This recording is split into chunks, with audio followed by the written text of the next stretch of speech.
why we do this special segment for Every Voice, Every Vote, right? We talk a lot about civics. One of the things that goes sometimes that flies under the radar is the school system or how we advocate for the community within the schools. I want to start there because we had an interesting conversation as it relates to being unapologetic about the way our schools are being formed, created, and taught, right?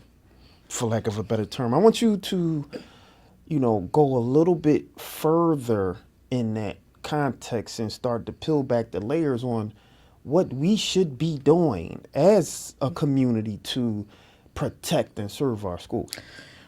Well, first and foremost, I ask people, what are you advocating for? Are you advocating for the same old, same old? Or are you actually advocating for a vision of what schools should be? And so Elevate's about what schools should be, what it has the possibility to be. We should name what a quality school is. Name it. Right. It is not about test scores. It's about an experience. It's about three things, or four. The first is that you actually have to have the services in the schools that actually complete your educational experience. It is just not curriculum. It's curriculum with an adult learning system. I got to teach the teachers how to actually do the curriculum.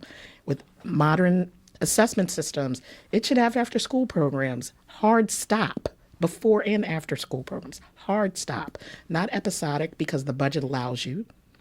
After school programs are youth development. That's how kids discover who they are. What do they like? Hey, I like the idea of being a photographer. Maybe I want to explore being a musician. Maybe I'm a sports kid, right? But that's a really important part of development. You have to have state-of-the-art facilities.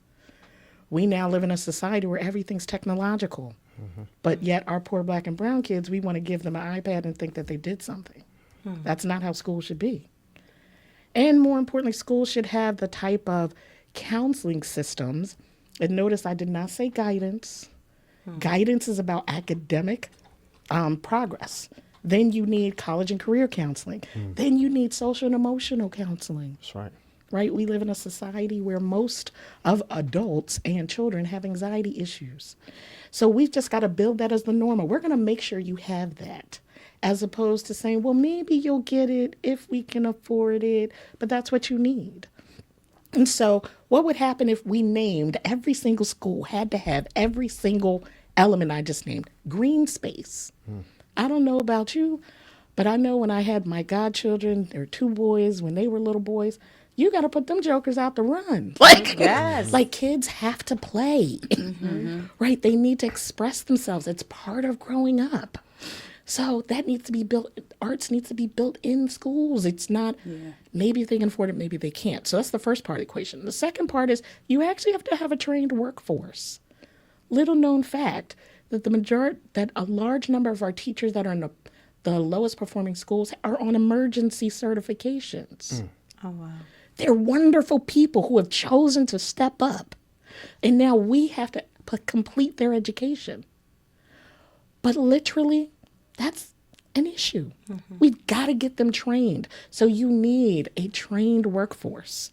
And then the last two things that you have to have the money. Like you don't buy services with air. You have to buy services with money, which means the system that designs and provides the per pupil cost has got to be fair and equitable to meet the need for what the service delivery system looks like. And the last part is the policies, right? The policies can cancel out good education. So we can't have that. We have to educate ourselves and make sure the policies demand quality and provide quality and innovation. So what would happen? Just magical. What would happen if we were accountable to advocate for that? Not, it's good, keep my school open, but your school hasn't had green space in the last 35 years and it's a K-8. Is that what I want to keep open?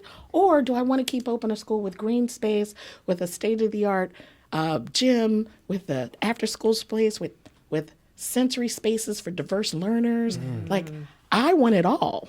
I don't want just part of it. And I want every single parent to demand that.